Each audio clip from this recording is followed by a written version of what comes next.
Hello, everyone, and welcome back to Sonic Colors. It's time for. God, we wish the sequence was actually in HD.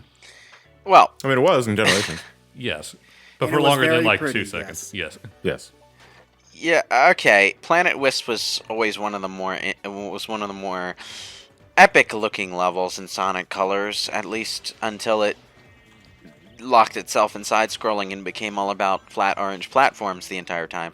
But you know, this Well, I I would hate say fun. that's what makes it thematically work, because, like, the first section is like, oh, really pretty, lush grassland, and then it cuts to construction site, which I is think- supposed to be your emotional response is supposed to be, this is wrong, technology has gone too far, the man is the worst. I think that would work better if the proportioning wasn't so off.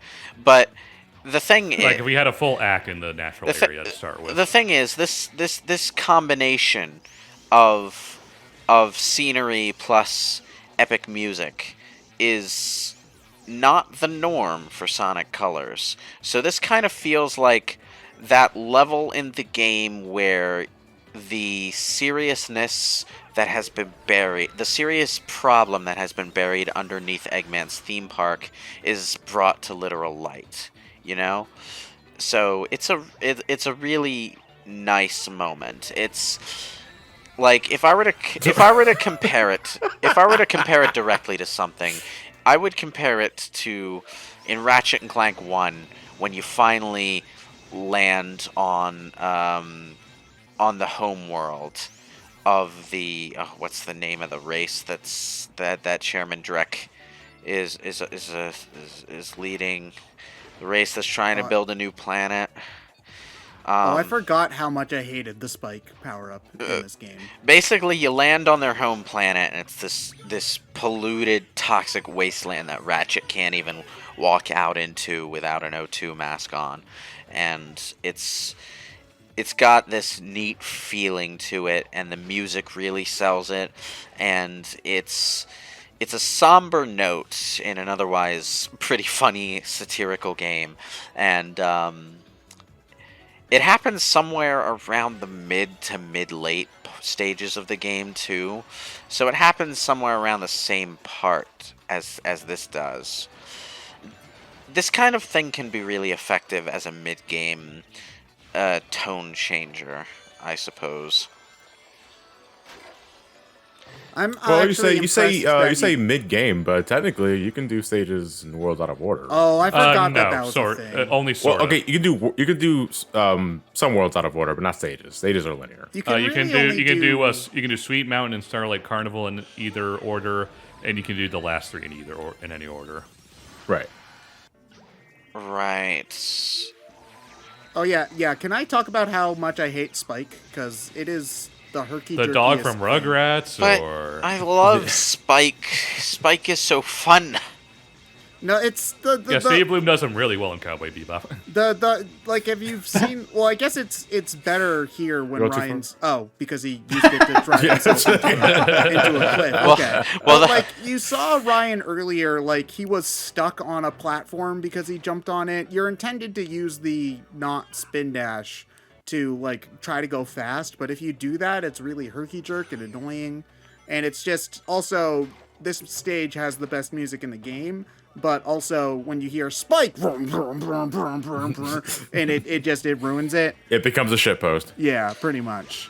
Yeah, It's like they don't. like you're stuck to the wall, but it's somewhat weird trying to get yourself unstuck because you can jump and like here, I think Ryan doesn't know which direction he's supposed to be going in, and it's awkward, and I'm not a fan. It's just a very basic maze. There's one very easy way to follow any maze to its conclusion that the Spike is basically built for, and that's follow the wall.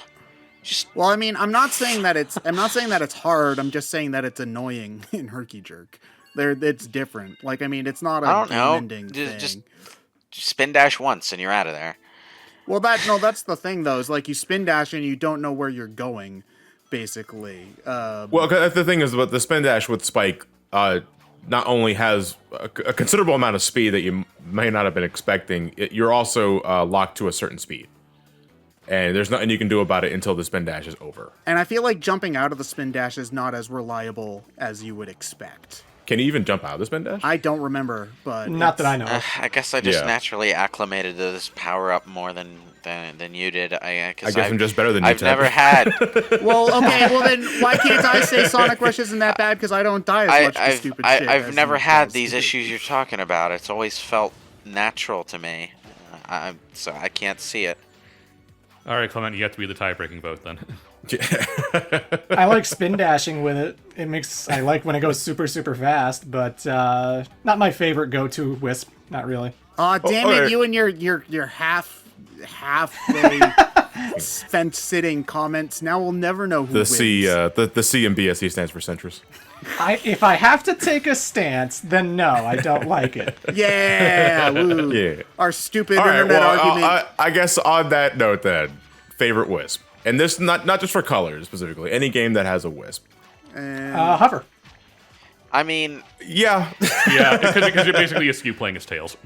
I And it also has the best color theme, in my opinion. feel like Spike is one What, of the you don't ones. you don't like Seinfeld from Q? No, not really. I feel like Spike is one of the ones that fits Sonic better than the others, though. Because, like, hover, yeah, it's nice being able to hover. It's really slow, though. Well, again, the colors somewhat have a problem that I have a quirk, a design quirk that I'm not a fan of in video games because I played a lot of games that do that, where the significance of the power up is only there because they took away something that Sonic had naturally. In the case of Spike, it's a spin dash, what Sonic can't do by himself in this game, and in the case of Hover, it's a light speed dash. In the Well, the You know, spin dash, I feel like, doesn't really lend itself to modern, and by modern, I mean hallway. No, I mean, Unleashed. I would say more design. boost. I mean, Sonic hasn't had a spin dash for several games now, so him having it back in this form feels less like a subtraction at this stage in his development. Yeah, the spin dash is also very stop and get yourself going quickly, which isn't really kind of... You're I more mean, likely to do that in the Genesis games because those games have you stop more often. Whereas if you're playing well in the boost games, you're never stopping. all right, what? They serve the same function. The adventure games. The Are we adventure, forgetting the adventure game. games? Well, I'm just comparing the Genesis games and the modern games right now. The adventure games are their own. The adventure little- game their spin-off, own the different adventure game spin-off, I'm gonna say, kind of copped out by just not being the spin dash as we knew it before. Yeah, the spin dash, if you're using it in Sonic Adventure, is being used to jump over half the This- level. this- So it's not really being used in its same way you do. In There's the classic that, games. but like if you're using the spin dash in Sonic Adventure 1, for example, it's not the spin dash as you remember it from the 2D games because you don't have to stop to use it anymore. It's effectively just a boost. You know? So it functions in a very, very similar way to the modern boost. The only difference is you're not holding it down. All right, I'll disagree because I feel that the spin dash was not just a means. Yeah, I mean there is the option of Adventure. Well, more of Adventure One. 'cause You're Adventure not 2 even couldn't locked- really do Adventure that. 2, I would say it functions not- pretty similarly to how it does in the You're classic not even games. locked into the spin anymore, which was the main. Well, because you can't spam the spin dash in Adventure 2 as much as you could in Adventure 1. Yeah, because it but broke while the game. while that's true that you could use it, yeah, it broke the game in a means of using it to like make really big jumps, but not necessarily spamming the damn thing. That's my The main point. limitation of the spin dash, though, was always that if you use this thing, you are locked into a roll until you either stop or jump. And in the adventure games, that limitation no longer exists. If you hit the spin dash button again while rolling, you unroll into a run. So you can always spin dash and immediately say unroll that into a run. I'd say that limitation was still there when you're using the spin dash to make a big jump, so that you can precisely control where you're going to go.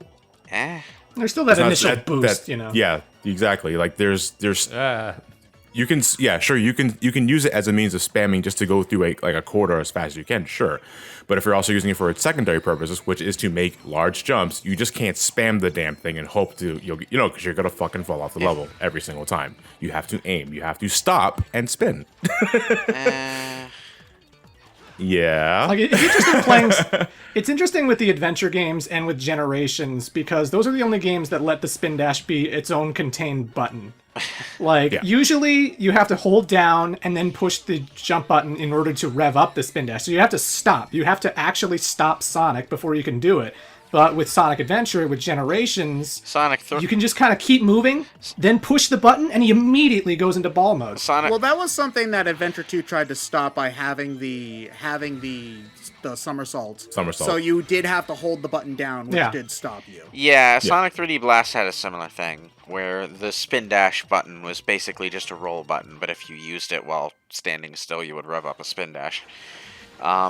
It's just, I remember all the speed running we used to do with Generations, because it was like, you're constantly like, just like, spin dash, spin dash, spin dash, spin dash, as much as you can, even though it's kind of awkward to do. So it's interesting. I don't miss those days. It's interesting, though, because, like, Generations, the only reason why the spin dash is on a separate button is because in 3D you can't hold down to stop and crouch to do it, because that's just not how it works. I guess they could do the Banjo-Kazooie thing where there's a separate crouch button and then you rev up, but I feel like that's a little overcomplicated for the kind of game Sonic is trying to do. I'd rather they risk being something overcomplicated than just trying to put everything on a single button. But Nintendo told me that having everything be on one button is better, John. Sonic, you don't even have to reach for Nintendo. Honestly, because if you go into like the retro Sonic circles, they'll always bang on about how classic Sonic was good because it was one button gameplay, and it's not what made it good. I like being able to use the sunglasses and pick up stuff and punch things and dig all with the same button. You can do all that and still have the classic Sonic gameplay. No, I'm making fun of Sonic Adventure 2. I know, I'm making fun of classic Sonic fans who go on about it being one button gameplay and how good that is. Well, I guess the point I was trying to make is that, well, this is kind of off topic. Oh, I remember this part of the level was actually really tense, and because the platforming is not as precise as you want it to be. The jump is a little bit overly floaty. Yeah, so my rose-colored glasses remembers like, oh man, this part it was so tense. And maybe when I was playing it in hindsight 10 years ago, I was like, oh man, this part sucks. I really do not remember. Well, those particular configurations of platforms are pretty standard for Sonic. Like, they appear in, Scrap Brain, Metropolis maybe, all sorts of levels. But here it's just like I can't flow from one platform to another the way I do in those games. Studiopolis does it too. Where they have those little platforms on conveyor belts that just sort of loop around, and you can very cautiously hop from one platform to another if you're going to do it like a little pansy baby, or sorry, Ryan, do not be tempted by Solomon's gold. Solomon's red. No, I think. How did that even happen? That accidentally worked out. Okay, the entire reason that they put egg pawns on these platforms are so that you can home in on them and then use the bounce off the egg pawn to line yourself up to land on a platform. Because I would say they're there to hinder you, to make you try and use the homing attack, because that's more often than not how you're gonna get killed. Well, so it's a trick. The thing is, actually hopping... It's one of Robotnik's diabolical traps, Actually hopping from platform to platform, though, because the air time you get per jump is kind of too much, gets to be a little cumbersome. So I wound up just using the egg pawns to get across the platforms faster. Wait, did you backtrack? Cool. Yeah, I want to thank you guys for joining me in this absolute waste of time for like the last minute. Oh yeah, this is one of those. This is one of those side levels where you have to find the way out of the loop, isn't it? No, well, it's more like Ryan had the means, but he wanted to get the color power, and then he went down. Yeah. Oh. I'll defend Ryan. He smashed through the ground, which looked like there was going to be a secret down there. And it instead sent me like 2/3 of the level back. Oh. Back to start. Now you're in trouble. Like maybe he was supposed to use a rocket power up to get up it, and he went down it. One thing I'll give Sonic Lost World over this is that they did a better job of integrating the smaller mini stages with the main big stage, where it felt more like they were unique stages as opposed to just chunks of the level you already played with slightly different platform configurations. So when you beat the game, you unlock, I forget the name of it, but it basically lets you play through all of the levels in a row, no loading screen. Well, there's a loading screen, but The egg No shuttle. cutscenes and all that. yeah, no map or whatever. And I say it helps the game's flow a lot if you replay the game that way. Yeah. Because I suppose. Yeah, but recording purposes, so cutscenes Yeah, and all that. So yeah, and if you play the game that way, it's like an hour-long game, which is fine for Sonic, for the record. But I guess the thing that I'm just noticing is that this game, the 3D sections, and you were saying this about Sonic Lost World, is that part of, I think, why I like this game, don't get me wrong, but I think part of the reason why it never really caught on with me was that I really wanted a 3D Sonic game, and this isn't really a 3D Sonic game. This you is know? like a 2D Sonic game that might have been made for the Sega Saturn that occasionally has bursts of 3D because that's technically impressive, but doesn't really do like- much with it. Calling this game a 3D Sonic game is like calling Mario Galaxy a 2D Mario game because there are occasional 2D sections in it. And I mean, this is, I guess, a problem I've had with Sonic since Unleashed, is that they always feel the need to go into 2D because 2D is safe for Sonic. Like, oh, we can't mess up 2D because Sonic is always good in 2D. It's not a matter. I feel it's not just a matter of the dimensions, but also the level design itself. Because whether starting with Unleash, and you can argue Generations, it didn't matter if it was 3D or 2D. You were still going down narrow corridors. yeah, Generations played with trying to have some more open levels, like the Sonic 3 level, what's its space? A Sky Sanctuary? Yeah. That had... it had open That's, I areas. think, the closest they ever got to making a 3D Sonic. Well, here's the thing, level because since- technically, like to be super technical, Unleashed had it too. But the problem is, Unleashed made it really obscure.